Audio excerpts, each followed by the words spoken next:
बिस्मिल्लाहिर्रहमानिर्रहीम। अस्सलाम वालेकुम व्यूअर्स, उम्मीद है कि आप सब लोग बिल्कुल खैरियत से होंगे। ये जो अमल मैं आज आपको बताने जा रही हूँ, इसकी बरकत से ज़मीन अपने छुपे खजाने जाहिर करने लगती है और इसको पढ़ने वाले के लिए आसमान से रिस्क के दरवाजे खोल दिए जाते हैं। जो ये अमल करता है उस पर रिस्क की बारिश होने लगती है और इस वजीफे के सबब अल्लाह की रहमतें और बरकतें नाजिल होती हैं। मुफ्ती अल्लामा अब्दुल कादिर मिस्री रहमतुल्लाह अलैह से मनकूल है कि ये अमल रिस्क के दरवाजे खुलवाने वाला है, जिसके करने वाले के लिए दौलत की बारिश होने लगती है।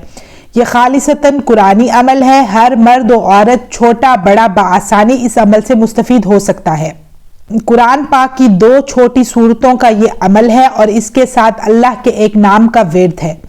अमल यह है कि हर रोज सुबह फजर के नमाज के बाद और शाम बाद नमाज इशा कुरान की 2 सूरतें, पहली सूरत सूरत फातिहा 7 बार और दूसरी सूरत सूरत अलम नशरा को भी 7 बार पढ़ना है और अल्लाह का एक नाम या रज़्ज़ाक़ू 313 बार पढ़ना है। अव्वल आखिर दरूद पाक भी पढ़ना है। इसे रोजमर्रा की जिंदगी में शामिल कर लें और अपनी आंखों से इसके असरात रोनुमा होते देखें। इंशाल्लाह इस अमल की बरकत से रिस्क में कसरत होगी, फरावानी होगी। अल्लाह पाक अपने खजाने के मुंह आप लोगों के लिए खोल देंगे। तो व्यूअर्स, मुझे दीजिए इजाजत। इंशाल्लाह मैं फिर हाजिर होंगी। अपना ढेर सारा ख्याल रखिएगा। अल्लाह हाफिज।